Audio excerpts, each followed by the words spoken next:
O Livro dos Espíritos, Allan Kardec, Ide Editora, página 61, capítulo 3, Considerações e concordâncias bíblicas referentes à criação.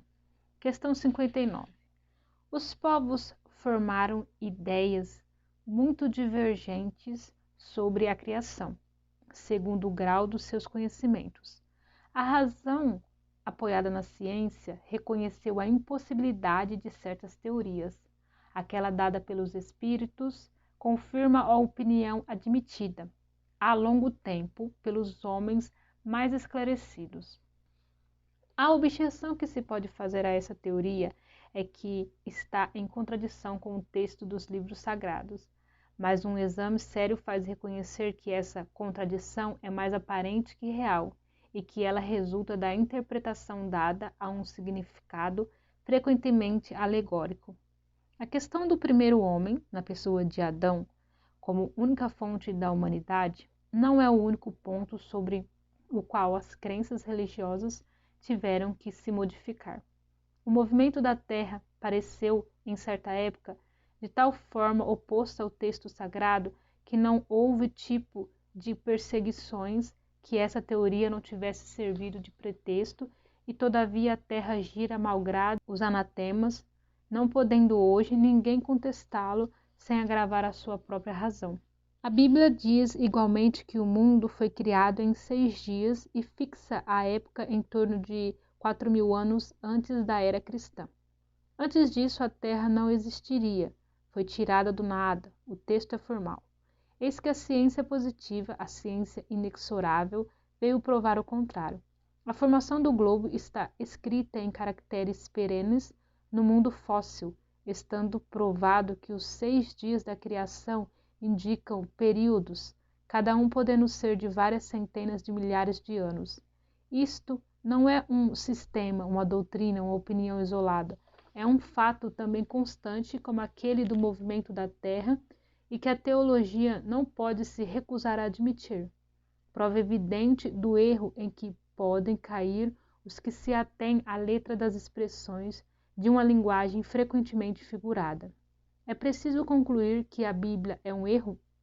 Não, mas que os homens se equivocaram ao interpretá-la.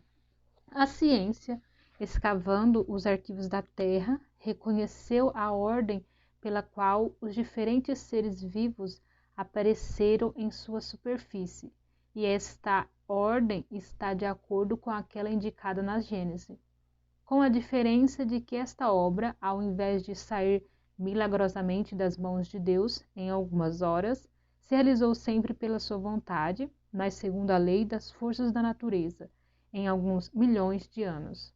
Deus ficou por isso menor ou menos poderoso? Sua obra ficou menos sublime por não ter o prestígio da instantaneidade? Não. Evidentemente seria preciso fazer-se da divindade uma ideia bem mesquinha para não reconhecer-se a sua onipotência nas leis eternas que estabeleceu para reger os mundos.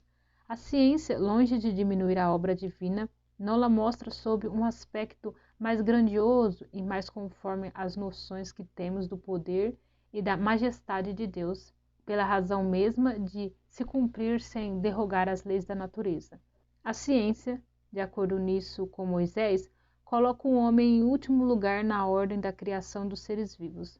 Todavia, Moisés indica o dilúvio universal no ano de 1654 do mundo, enquanto a geologia nos mostra o grande cataclismo anterior à aparição do homem, atendendo que, até hoje, não se encontrou nas camadas primitivas qualquer traço de sua presença, nem de animais da mesma categoria sob o ponto de vista físico.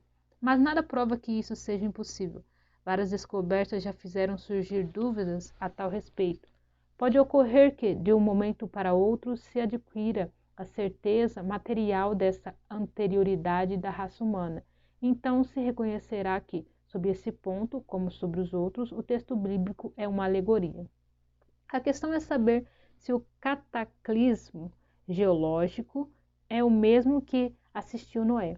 Ora, o tempo necessário à formação das camadas fósseis não permite mais confundi-los e do momento em que se encontrem os vestígios da existência do homem antes da grande catástrofe, ficará provado ou que Adão não foi o primeiro homem ou que a sua criação se perde na noite dos tempos. Contra a evidência não há raciocínios possíveis e seria preciso aceitar esse fato como se aceitou aquele do movimento da Terra e dos 6 períodos da criação. A existência do homem antes do dilúvio geológico, em verdade, é ainda hipotética, mas eis aqui o que é o menos.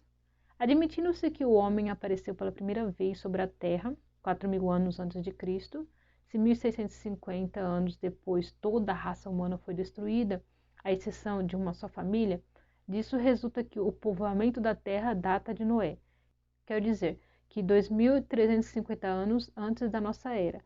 Ora, quando os hebreus emigraram do Egito no 18º século, encontraram esse país muito povoado e já bem avançado em civilização. A história prova que, nesta época, a Índia e outros países estavam igualmente florescentes, sem mesmo se levar em conta a cronologia de certos povos que remontam a uma época bem mais recuada. Seria preciso, pois, que do 24º ao 18º século, quer dizer, no espaço de 600 anos, não somente a posteridade de um único homem pudesse povoar todos os imensos países então conhecidos, supondo-se que os outros não o fossem, mas que, nesse curto intervalo, a espécie humana pudesse se elevar da ignorância absoluta do estado primitivo ao mais alto grau de desenvolvimento intelectual, o que é contrário a todas as leis antropológicas. A diversidade das raças vem ainda em apoio dessa opinião. O clima e os costumes produzem, sem dúvida, modificações nos caracteres físicos, mas se conhece até onde podem chegar as influências dessas causas, e o exame fisiológico prova que há, entre certas raças, diferenças constitucionais mais profundas que aquelas que podem o clima produzir. O cruzamento das raças produz os tipos intermediários. Ele tende a apagar os caracteres externos, mas não os produz, apenas cria variedades. Ora, para que houvesse cruzamento de raças, era preciso que houvesse raças distintas. E como explicar a sua existência, dando-lhes um tronco comum e, sobretudo, ainda próximo? Como se admitir que, em alguns séculos, certos descendentes de Noé se transformaram ao ponto de produzirem a raça etíope, por exemplo? Uma tal metamorfose não é mais admissível que a hipótese de um tronco comum para o lobo e o cordeiro, para o elefante e o pulgão, para o pássaro e o peixe. Ainda uma vez, nada pode prevalecer contra a evidência dos fatos. Tudo se explica, ao contrário, em se admitindo a existência do homem antes da época que lhe é vulgarmente assinalada, que as origens são diversas, que vivendo há 6.000 anos, Adão tenha povoado uma região ainda desabitada. O dilúvio de Noé como uma catástrofe parcial confundida com um cataclismo geológico, tendo-se em conta, enfim, a forma alegórica particular ao estilo oriental e que se encontra nos livros sagrados de todos os povos. Por isso, é prudente não se negar apressadamente como falsas as doutrinas que cedo ou tarde, como tantas outras, podem desmentir aquelas que a combatem. As ideias religiosas, longe de perderem, se engrandecem caminhando com a ciência. Esse é o único meio de não apresentarem ao ceticismo um lado vulnerável.